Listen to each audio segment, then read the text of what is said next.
ನಿಜವೇ ನಿಜವೇ. ನೀವು ಮಾಡಿದ ವಾಗ್ದಾನವನ್ನು ಮರೆತಿರುವಿರಿ. ಏಕೆಂದರೆ ಧರ್ಮಜನ ಆಜ್ಞೆ ಎಂದು ಹೇಳಿದ್ರಲ್ಲವೇ? ಹಾಗಾದ್ರೆ ಈ ನಿಮ್ಮ ಪೌರುಷದ ಮಾತುಗಳು ಕೇವಲ ಬಳೆ ತೊಟ್ಟ ಹಿಂಗಸಾದ ನನ್ನ ಮುಂದೆ ಹೇಳುತ್ತಿರುವಲ್ಲ, ನಿಮಗೆ ನಿಮಗೆ ಸಾಕು ಮಾಡಿ. ಅಣ್ಣ, ಇವರಾರು ನನ್ನ ಪತಿಗಳಲ್ವಣ್ಣ? ಇವರಾರು ನನ್ನ ಪತಿಗಳಲ್ಲ. ಇವರೆಲ್ಲರೂ ನನ್ನ ಪಾಲಿನ ವೃತ್ತಿ ಸ್ವರೂಪರು. ಅಣ್ಣ, ನನ್ನ ಪ್ರತಿಜ್ಞೆ ನೆರವೇರಬೇಕಾದರೆ ನಾನೇ ರಣರಂಗವನ್ನು ಪ್ರವೇಶ ಮಾಡುತ್ತೇನೆ.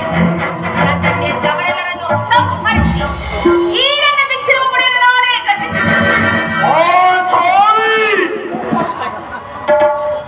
ಒಂದು ವೇಳೆ ಇದು ನನ್ನಿಂದ ಸಾಧ್ಯವಾಗಲಿದ್ದ ಪಕ್ಷದಲ್ಲಿ ಅಗ್ನಿಪುತ್ರಿಯಾಗಿ ಜನಿಸಿರುವ ನಾನು ಅಗ್ನಿಗಾಹುತಿಯಾಗುತ್ತೇನಣ್ಣ, ಅಗ್ನಿಗಾಹುತಿಯಾಗುತ್ತೇನೆ.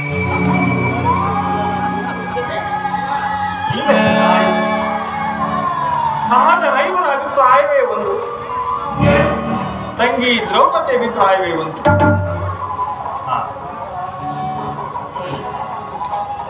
ಅಲ್ಲದು ಭೀಮಸೇನ, ಅದಕ್ಕೆ ಅವರೇನು ಮಾಡಲಿ?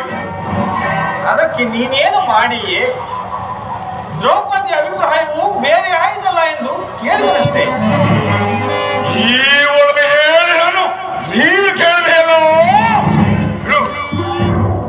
ಏಕೆ ನೀನು ಕೇಳಲಿಲ್ಲವೇ? ಕೇಳಿ